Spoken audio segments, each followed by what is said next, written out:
Purihin, purihin ang Panginoon. Taas ang kamay nyo. Sa totoo lang, wala pa akong tulog. Kaya ikaw inaantok na. Anyway, naalala ko madalas ang sinabi ng Panginoon isang araw sa kanyang mga alagad, "When I return, will I find faith on earth?" Sa aking pagbabalik, mayroon kaya akong aabotang nananalig pa sa akin. Mayroon ba? Mayroon ba? Tasa kamay nyo. Kaya sabi ko kay Brother kahapon, kako, brother, hindi ba kako mayroon kayong workers formation? Sabi niya, every first Tuesday lang po yon. O kako gawin niyo bukas. Tawagan mo sila, gawin bukas. Gusto ko malaman kung sino ang nakikinig sa DWXI.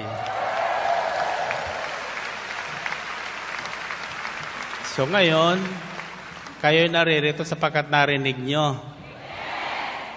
In other words, may aabutan ang Panginoon. Purihin natin ang Panginoon. Purihin ang Diyos. Okay, find your partner. Find your partner. Ang unang itatanong mo sa partner mo, anong gusto mong pasalubong sa'yo? 1 plus 1. Gusto mong pasalubong sa'yo. Okay. Sa pangalawa, sasabihin mo sa partner mo kung anong gusto mong pasalubong ng Panginoon sa'yo ngayon. Hindi ko ituturuan. Kayo ang mag-iisip ngayon kung anong gusto mong pasalubong. Iyon ang sasabihin mo. Kung gusto mo ng Prince Charming, sabi mo Prince Charming. Kung gusto mo ng bahit lupa, bahit lupa. Kung gusto mong makapunta ka sa Amerika, visa puntang Amerika. Kung anong sabihin nyo, ibibigay sa inyo ng Panginoon. Tatandaan nyo, sabi sa Biblia, kung may pananalig ka, anumang sabihin mo, kung hindi ka mag-aalinlangan, gagawin ng Diyos para sa iyo. Amen ba? At kayong mga nakikinig ngayon, at ito pa nakikinig para sa Amerika, Europa, Canada, lahat po nakikinig sila kapag araw ng Martes at Sabado. And I know they are listening right now. So kasama po kayo dito sa mensaheng ito. Find your partner. Kung wala kayong partner, marap kayo sa salamin. I-partner nyo inyong sarili. Pagkatapos tanungin mo kung ano gusto niyang pasalubong. Pangalawa, sasabihin niyo yung gusto niyong pasalubong. May kanya-kanya tayong gusto, di ba? Baka mahihiya doon sa harap mong yan. Total, hindi naman maririnig. Sasabihin mo, kundi yung gusto niya, maririnig niya. Totoo, hindi? Okay, 1 plus 1. 3 plus 3.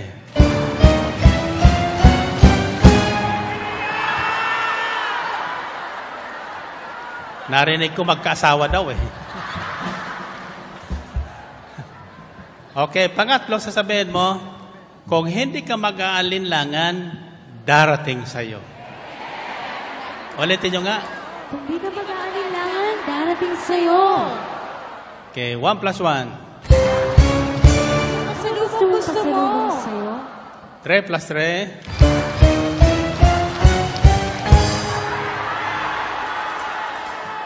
7 plus 7.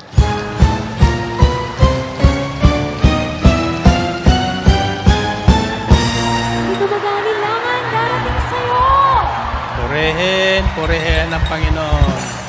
O, tasang kamay, tasang kamay. Okay, masaya ito. Sabi lang kung 3, yoyok ko kay 3 ulit at sasabihin nyo, dumating na, dumating na, dumating na ang pasalubong ko. Ulitin nyo nga. Dumating na, dumating na, dumating na ang pasalubong ko. Okay. 1, 2, 3. Dumating na.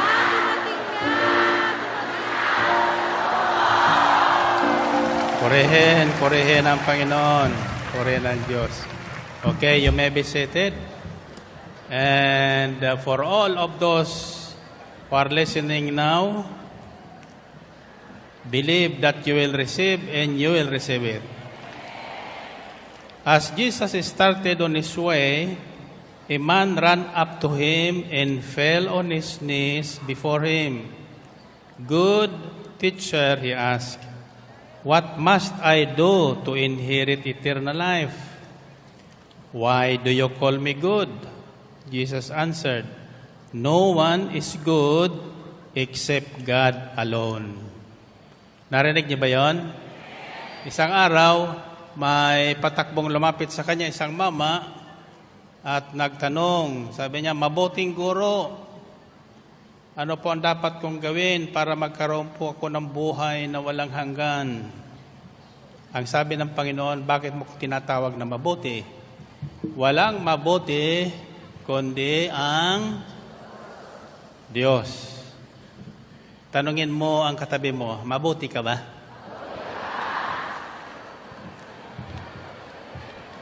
Ulitin mo. Anong sagot? Bakit? Diyos ba kayo?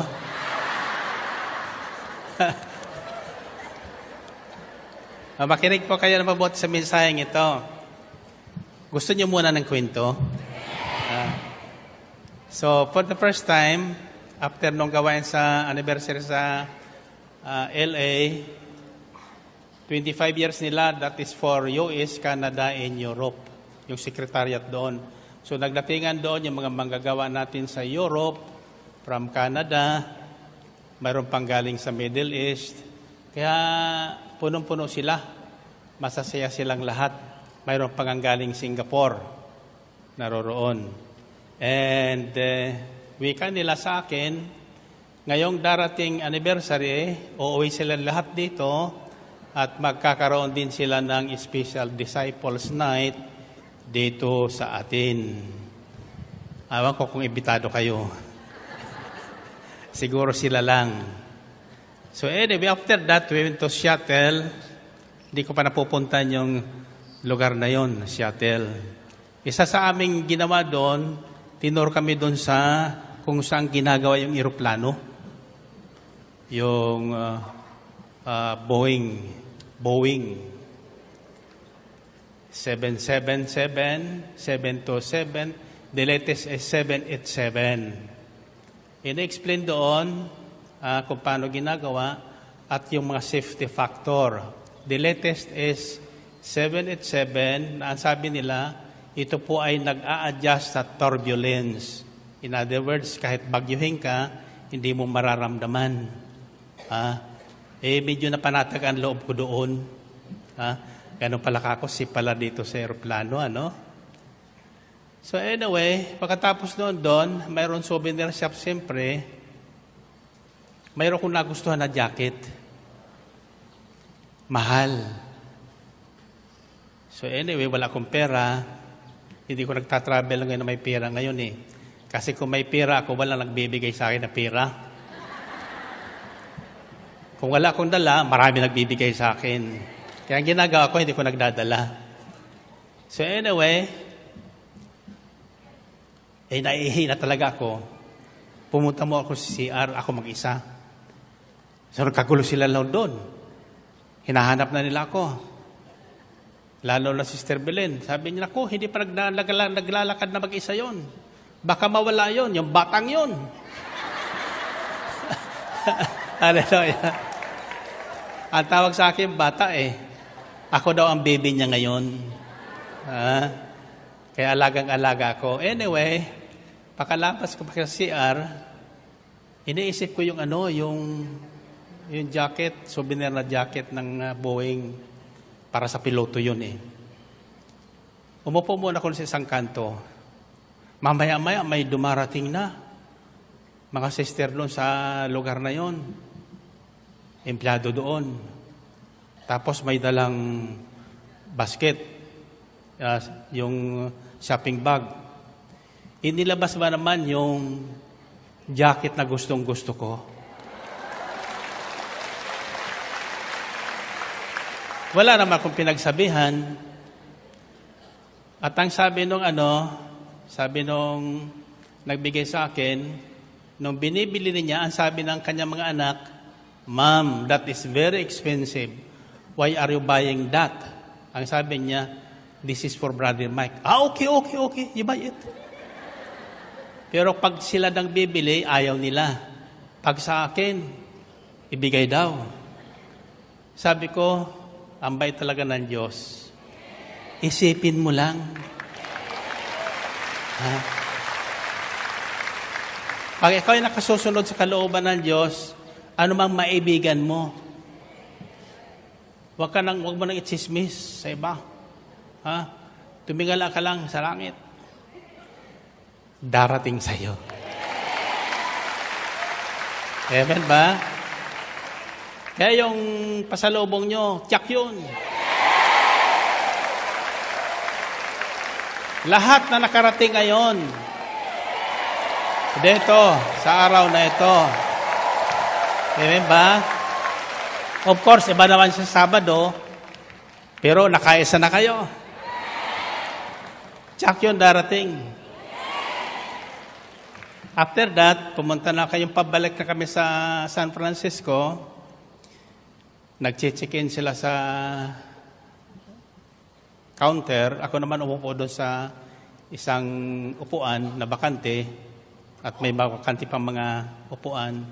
May nakita akong 2 Pilipina galing doon sa counter. Nakatingin sa akin pero nagbubulong-bulungan sila. Nung malapit na, sabi ng isa, Yan. Sabi naman ng isa, "Hindi yan." Sabi niya, Yan. Anyway, lumapit sa akin, umupo sa tabi ko. Sabi ng isa, "Maganda yung tumabi sa akin eh. Maganda."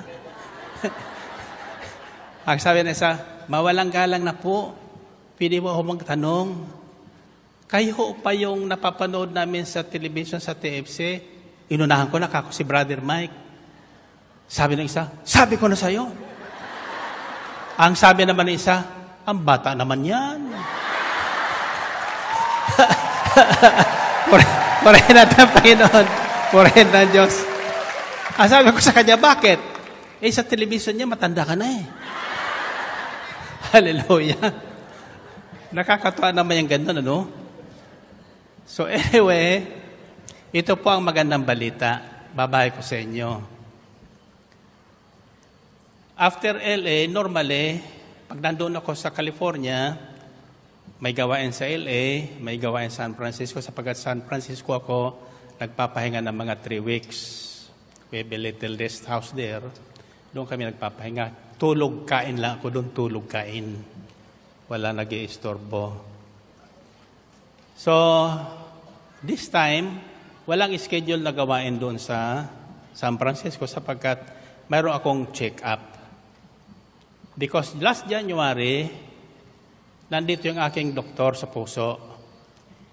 Tiningnan ako sa ating tanggapan. And he was worried. "Dok, bakit?" Sabi niya, "Pumunta ka na agad sa Amerika. Masyado mabagal ng tibok ng puso mo." "Ano mabagal?" "Basta mabagal na. Below normal na yan." "Ilan ba?" 46 per minute na lang. Anyway, sabi niya, mayroon kong gamit doon na kakabit sa'yo for 2 weeks. Kaya wala kang gawain. Titingnan natin kung kailangan lagyan ka na ng pacemaker. After that, may binalita ko sa inyo dito, nakakilala ko na kumatos San Diego, pacemaker. After that, may binalita ko sa inyo dito, nakakilala ko na kumatos San Diego dahil pala yung kanyang puso nilagyan ng pacemaker some years ago, hindi namalayan yung pacemaker at peace na. Patay na. Hallelujah. So anyway, kako, pag may pacemaker ka na, magbibilang ka na lang ng hininga. Bilang ka ng hininga. Bago ko pumunta doon, kinausap ko yung puso ko. Sabi ko sa kanya, ako, ayaw ko ng pacemaker. Pero kako, kung hindi ka bibilis-bilis ng tibok, yan ang abutin natin. Kaya kako, pagharap natin sa doktor, bilisan mo naman. So pumunta kami sa doktor. Then the following day, right there may gamit kasi doon na right away makikita yung tibok ng puso mo. Habang kinukunan ka ng blood pressure. Ang sabi ng doktor, praise God. Kako, bakit, Dok? Normal na ngayon ang puso mo. Hallelujah. Normal na. O, kako, Dok, di natin maggagawa nung sinabi mong 2 weeks observation. Ay, hindi na niya. Normal na niya eh. Pambihira niyang puso ito. Sabi niya sa akin. Anyway, dumaan ako sa stress test plus yung total blood chemistry sa mga dugo. The following day, tumawag sa akin ang doktor. Bahay kako, pag tumatawag yun, may problema. Sabi niya, Brother Mike, nandito na resulta ng lahat examination mo. Kako, Dok, anong balita? Everything is stable. Everything is stable and functioning very well. Your kidney, your prostate, your liver, your pancreas, your heart is stable. Sabi ni Sister Belen, Dok, kulang po yan. Mayroon po dyan hindi stable. Purihin natin ang Panginoon. Purihin ang Diyos. Hallelujah. Saka ako, siguro yung nakakalimutan kong panalangin. Kaya ipapanalangin niyo ko doon. Sabihin niyo, good. Sabihin niyo, good teacher. Okay. So isang araw, may isang mama, one day, a young man approached Jesus, knelt before him and said, Good teacher, what must I do to inherit eternal life? Then Jesus said, Why do you call me good? No one is good but God alone. Naintindihan niyo yun? Walang sino mang mabuti, kundi ang Diyos lamang. Ang tanong ko ay, paano nalaman ng mamang ito na si Jesus ay good teacher? Hindi pa naman siya nagpapakilalang siya ang Kristo at siya ang Diyos. Bakit siya tinawag na good teacher ng mamang ito? Ano? Kilala niya siguro. Nakilala niya si Jesus as He is at the time. So, bakit niya tinawag na good teacher? Sapagkat, mula nang makilala si Jesus, marinig niya si Jesus nang nangangaral, wala siyang ipinangaral na makasasama sa tao. A good teacher never teaches his students or listeners with something that will put them into shame or into a difficult situation. Walang itinuro si Jesus mula siyang mangaral na makasasama sa tao. Lahat makabubuti. Amen? Kaya ito, nakinig. Kaya nakilala niya si Jesus sapagkat siya po ay nakikinig. Habang nangaral si Jesus, siya po ay nakikinig. Hindi nyo makikilalang ganap ang isang tao hanggat hindi nyo siya pinakikinggan ng tuloy-tuloy. Amen? Kasi kung minsan lang kayo makikinig, iba dyan, sandali lang makikinig. Sa umpisa lang. Tapos hindi tinapos. Pagdating ng finally, uwi na.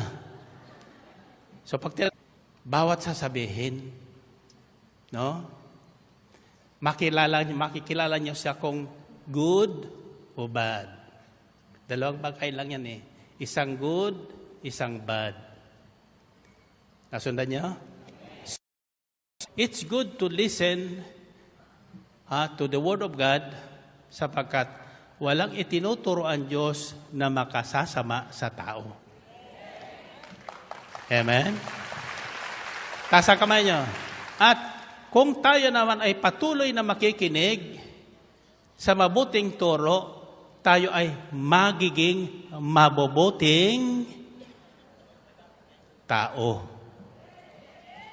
Magiging mabuting tao.